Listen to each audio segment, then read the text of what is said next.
Vous écoutez les dossiers du FBI. Épisode 10. L'affaire Master. Deuxième partie. Pendant que le FBI poursuivait son opération secrète dans la banlieue sud de Chicago à Willow Springs, un agent de police de service fit une découverte inquiétante. Il trouva des traces de pneus qui menaient directement au canal sanitaire. Des agents de police ainsi qu'une équipe de plongeurs furent dépêchés sur les lieux. L'enquête était dirigée par James Ross, un policier au passé irréprochable, qui avait été élu par le conseil de la ville en remplacement du chef de police Michael Corbett. Ce dernier avait peut-être été démis de ses fonctions, mais la corruption qu'il avait instaurée était encore bien en place. Les plongeurs trouvèrent littéralement un stationnement au fond du canal. 82 voitures se trouvaient dans les eaux polluées. Le procureur Tom Scorza savait pourquoi autant de véhicules s'y trouvaient et il savait aussi qui avait pu faire de l'argent en permettant ainsi à tant d'autos de disparaître sans enquête policière. Ces voitures étaient abandonnées par des individus qui les déclaraient volées pour toucher l'argent de leur assurance. Je crois que c'était Corbett qui autorisait qu'on se débarrasse de ces voitures en les jetant dans le canal de Willow Springs.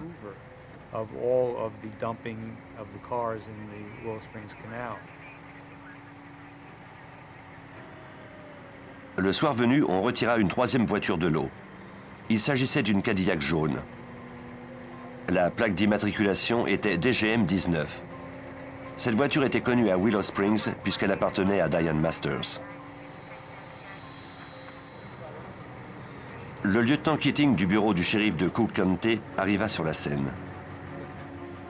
Le chef Ross fut surpris que Keating, qui faisait partie de la brigade des mœurs, ait été avisé. Il lui demanda pourquoi il était là. Keating n'eut pas de réponse à lui offrir.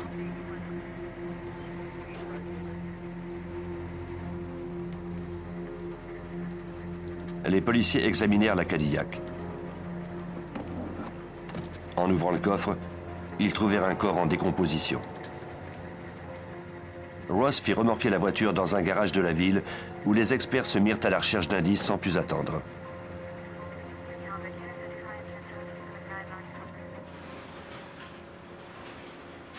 La décision de ne pas utiliser le garage de la police était sage.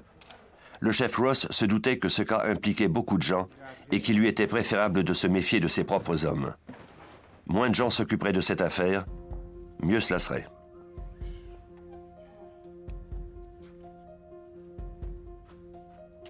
Les agents de l'État examinèrent la voiture et le corps. Ils trouvèrent des douilles de calibre 22 dans le coffre.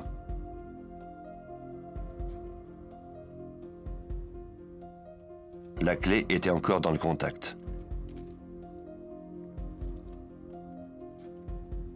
Étrangement, la montre du cadavre et l'horloge du tableau de bord s'étaient toutes deux arrêtées à 1h50 précise.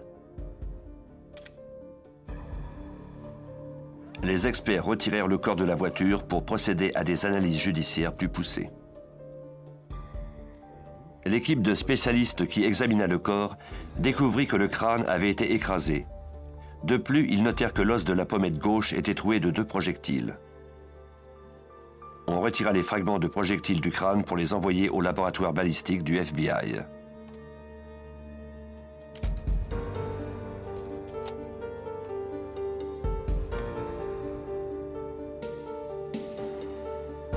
Les relevés dentaires de la victime confirmèrent ce que tous savaient déjà.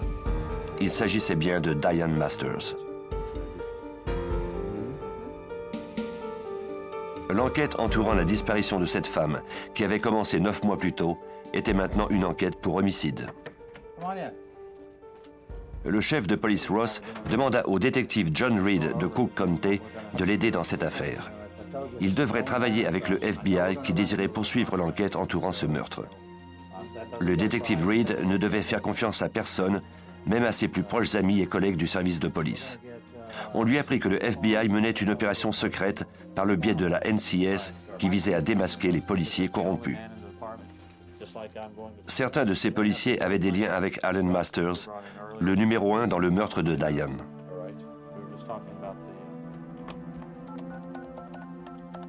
Pendant que l'agent Harris et le détective Reed commençaient leurs travaux dans l'enquête entourant l'homicide, l'agent Damron poursuivait son opération secrète. Il appela Alan Masters pour confirmer leur rendez-vous au sujet de la boîte de nuit à mettre en place. Masters fut évasif. Il semblait distrait. Il annula le rendez-vous. Damron appela alors Keating pour obtenir des explications. La conversation était enregistrée par le FBI. Damron espérait que Keating lui dirait pourquoi Masters était resté aussi évasif. Mais l'attitude de Keating fut aussi difficile à interpréter. Il ordonna à Damron de ne plus déranger Masters, qui avait déjà assez de problèmes sur les bras. La nouvelle boîte de nuit devrait attendre avant d'entrer en opération. Damron rencontra alors son supérieur, l'agent Brooks. Masters et Keating étaient bien nerveux depuis que le corps de Diane avait été retrouvé. C'était cependant insuffisant pour les faire inculper de meurtre. Peut-être quelque chose avait-il échappé à Damron. Il remit à son superviseur les enregistrements de ses conversations avec Keating pour qu'il les analyse. Au cours des mois suivants, le bureau du procureur, le bureau du shérif de Cook County, ainsi que le FBI mirent toutes leurs informations en commun pour ne mener qu'une seule enquête. Les liens entre ces affaires étaient l'avocat Alan Masters, le lieutenant James Keating de Cook County, ainsi que l'ancien chef de police de Willow Springs, Michael Corbett. Ce serait à la poursuite de monter un dossier prouvant que les trois hommes, par leurs activités communes, avaient mis sur pied un réseau de crimes organisés.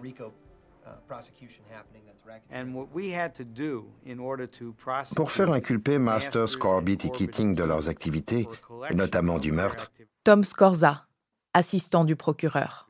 nous devions démontrer qu'ils avaient mis sur pied une organisation criminelle, une sorte de mini-mafia. Pour le détective Reed et l'agent Harris, la première étape consistait à interroger les collègues de Diane qui se trouvaient avec elle dans la soirée précédant sa disparition. Après la réunion du conseil, Genevieve Capstaff l'avait suivie jusque chez elle. Capstaff déclara que tous les membres du conseil du collège de Moraine qui travaillaient avec Diane croyaient qu'elle avait une liaison avec un professeur d'économie. Elle admit qu'elle l'avait prise en filature pour voir si les deux se rencontraient en secret. En voyant Diane rentrer chez elle, Capstaff avait poursuivi sa route.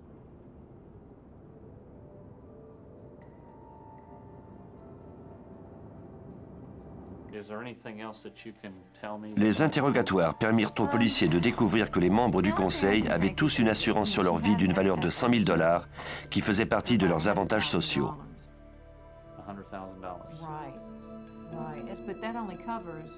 La police d'assurance stipulait que le montant serait versé si le membre du conseil mourait en route pour une réunion ou au retour d'une de celles-ci. Cette assurance vie devenait nulle dès que le membre se trouvait chez lui. Alan Masters déclara que Diane n'était jamais rentré ce soir-là. Il était par conséquent éligible à la police d'assurance.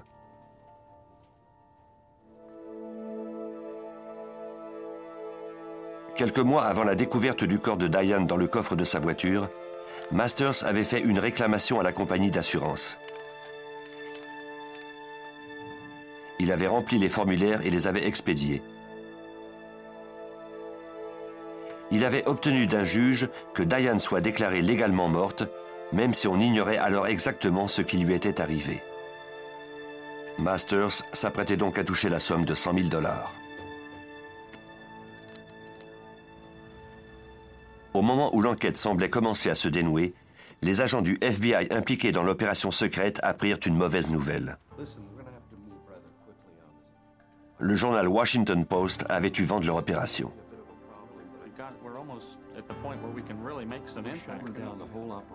Les dirigeants du quotidien donnaient aux agents 3 semaines avant de publier la nouvelle. Il faudrait rapidement terminer l'opération.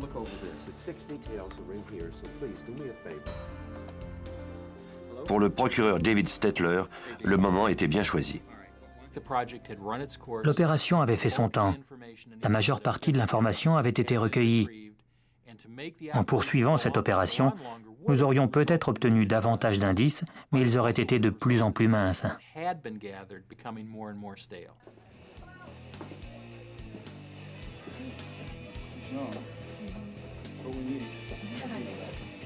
Les agents avaient reconstitué la toile de corruption qui s'étendait jusqu'aux boîtes de nuit contrôlées par la mafia. On pourrait enfin les faire fermer.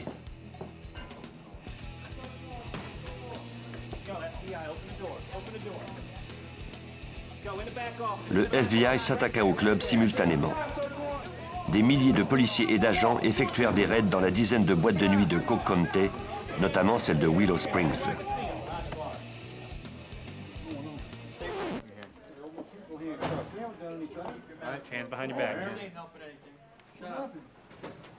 Ils y trouvèrent quantité d'indices incriminants.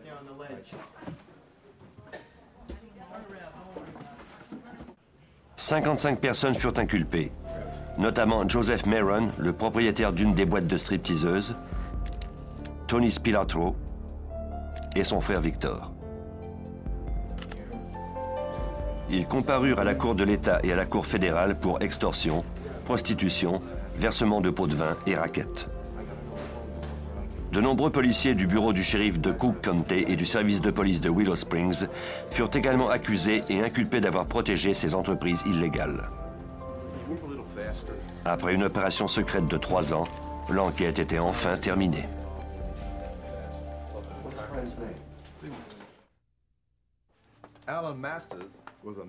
Une fois le piège refermé sur les policiers corrompus, les autorités locales, le FBI et les procureurs purent se concentrer exclusivement sur l'enquête entourant le meurtre de Diane Masters. Ils poursuivirent les interrogatoires de ses amis et collègues, notamment l'homme avec qui elle avait eu une liaison, le professeur d'économie Jim Koselniak. Ce dernier reconnut que Diane et lui se fréquentaient. Il déclara aussi que Masters abusait de Diane physiquement, mentalement et émotionnellement. Elle vivait dans la peur constante de son mari. Diane comptait demander le divorce. Koselniak avait lui aussi des raisons de craindre Allen Masters. Un soir, il avait rencontré Diane dans un bar pour prendre un verre avec elle. Diane avait appelé à la maison pour vérifier si sa petite fille allait bien. Ce ne fut pas la gardienne qui répondit comme elle s'y attendait, mais plutôt son mari. Il jura de faire tout en son pouvoir pour la détruire. Selon Koselniak, Diane revint à table très ébranlée par cet appel. Il alla chercher d'autres consommations. Un homme l'aborda abruptement pour l'interroger. Il voulait connaître son nom et l'endroit où il travaillait. L'incident avait été bref, mais Koselniak s'était senti menacé. Il avait compris qu'il ferait peut-être mieux de s'éloigner de Diane pour quelque temps.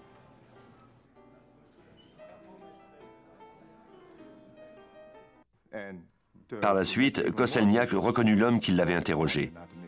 Il s'agissait du lieutenant James Keating. Le soir de sa disparition, Diane avait appelé Koselniak pour annuler le rendez-vous habituel.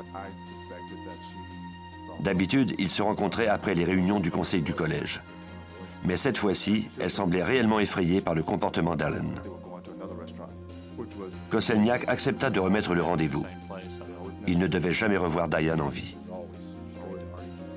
L'agent Harris et le détective Reed se mirent à la recherche d'autres témoins. Ils découvrirent que Masters avait embauché un détective privé pour faire surveiller sa femme. Nous avons alors trouvé un individu qui a accepté de coopérer avec nous.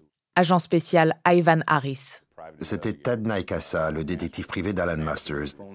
Masters lui avait demandé de cacher un micro dans le téléphone à la maison, parce qu'il soupçonnait sa femme de le tromper.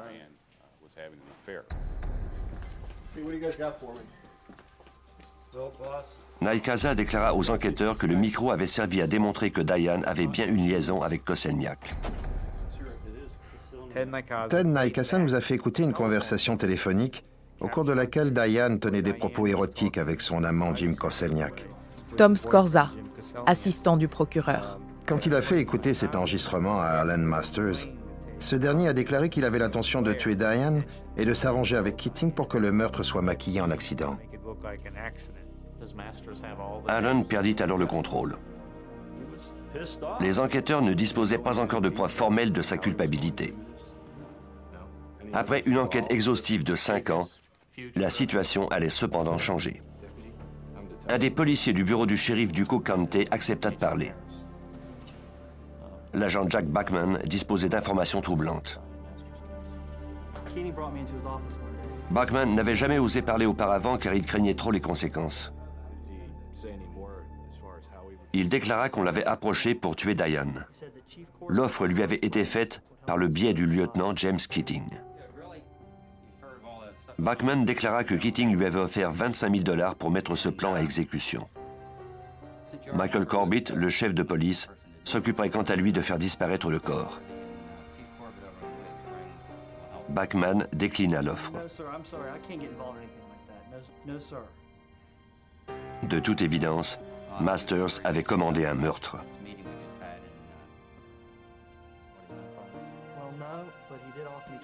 C'était le témoignage qu'attendait Scorza pour procéder aux inculpations. Nous avons pu démontrer que lorsqu'Alan Masters a décidé de tuer sa femme, il n'a eu qu'à faire affaire avec les 2 policiers avec lesquels il menait déjà des opérations criminelles. Ainsi, la sollicitation de cet homicide, sa planification et le meurtre en tant que tel faisaient partie des activités de cette organisation criminelle. Toutes les pièces du puzzle se mettaient enfin en place. Les enquêteurs reconstituèrent le meurtre de Diane Masters.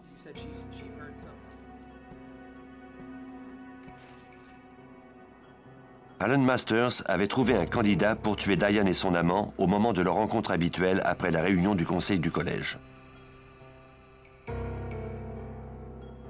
Diane avait cependant annulé son rendez-vous avec Koselniak ce soir-là.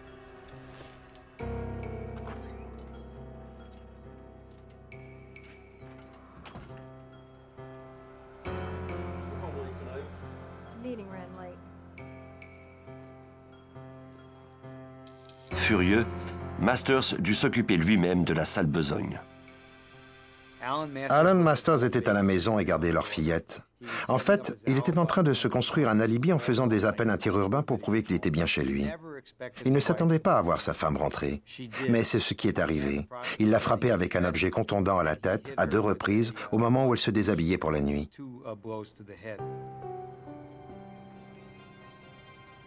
Masters appela ensuite le chef Corbett, qui vint avec un complice pour emporter le corps.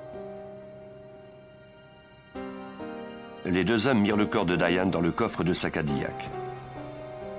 Corbett quitta ensuite les lieux. Son complice le suivait. Masters resta chez lui avec sa fillette. Corbett et son complice roulèrent jusqu'au canal sanitaire. Ils réglèrent la montre de Diane à 1h50 pour mettre les enquêteurs sur une fausse piste si jamais on retrouvait son corps.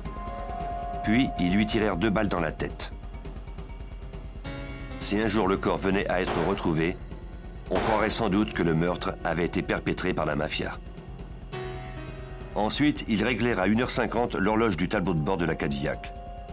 De son côté, Alan Masters s'assura d'être au téléphone à cette même heure pour corroborer son alibi. Corbett et son complice jetèrent ensuite la voiture dans les eaux du canal.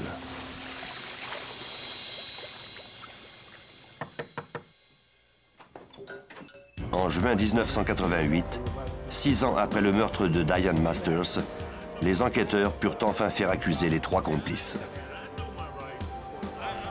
L'ancien chef de police Michael Corbett fut le premier arrêté pour des accusations fédérales de racket, de corruption et de camouflage du meurtre de Diane Masters.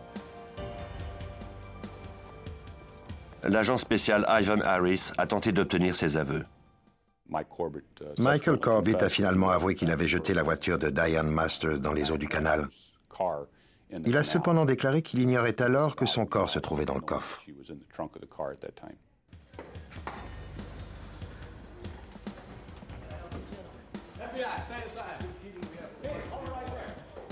Le lieutenant James Keating de Cook County fut ensuite arrêté sous les mêmes chefs d'accusation fédéraux. Il a également nié être impliqué dans le meurtre de Diane. Quant à Alan Masters, en plus d'être accusé de racket et de corruption, il a été accusé d'avoir planifié, sollicité quelqu'un pour assassiner sa femme et participer à son meurtre.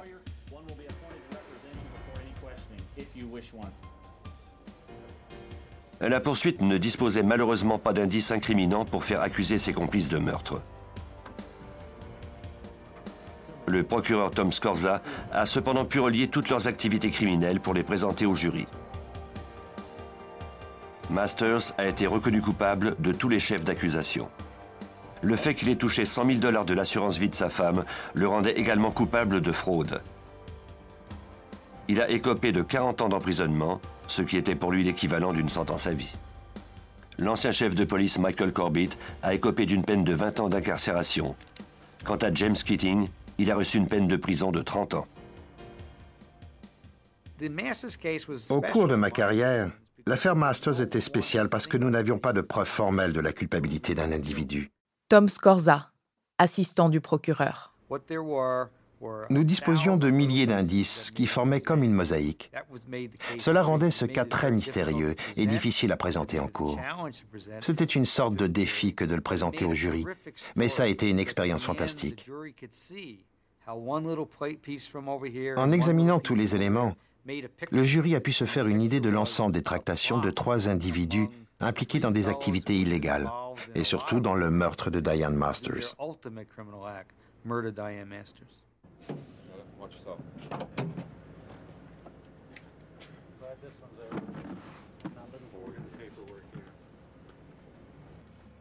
L'opération secrète menée par l'agent Damron et le travail des autres agents du FBI ont permis de mettre à jour la corruption au sein du service de police de Cook County et d'y mettre un terme.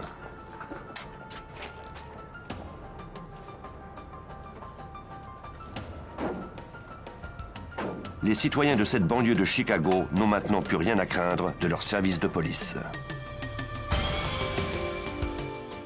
Vous venez d'écouter les dossiers du FBI. Si vous avez aimé ce podcast, vous pouvez vous abonner sur votre plateforme de podcast préférée et suivre Initial Studio sur les réseaux sociaux. Les dossiers du FBI est un podcast coproduit par Initial Studio et New Dominion Pictures, adapté de la série documentaire audiovisuelle FBI Files, produite par New Dominion Pictures. Cet épisode a été écrit par Jan Sommers et Howard Swartz, et il a été réalisé par Clinton High. Production exécutive du podcast, Initial Studio. Production éditoriale, Sarah Koskiewicz et Mandy Lebourg. Montage, Victor Benamou. Avec la voix de Johanna Citruc. Si vous avez aimé cette saison inédite de Criminels, retrouvez toutes les enquêtes spéciales du Bureau fédéral d'investigation dans notre nouveau podcast, Les dossiers du FBI. À écouter dès le 14 avril 2023 sur toutes les plateformes.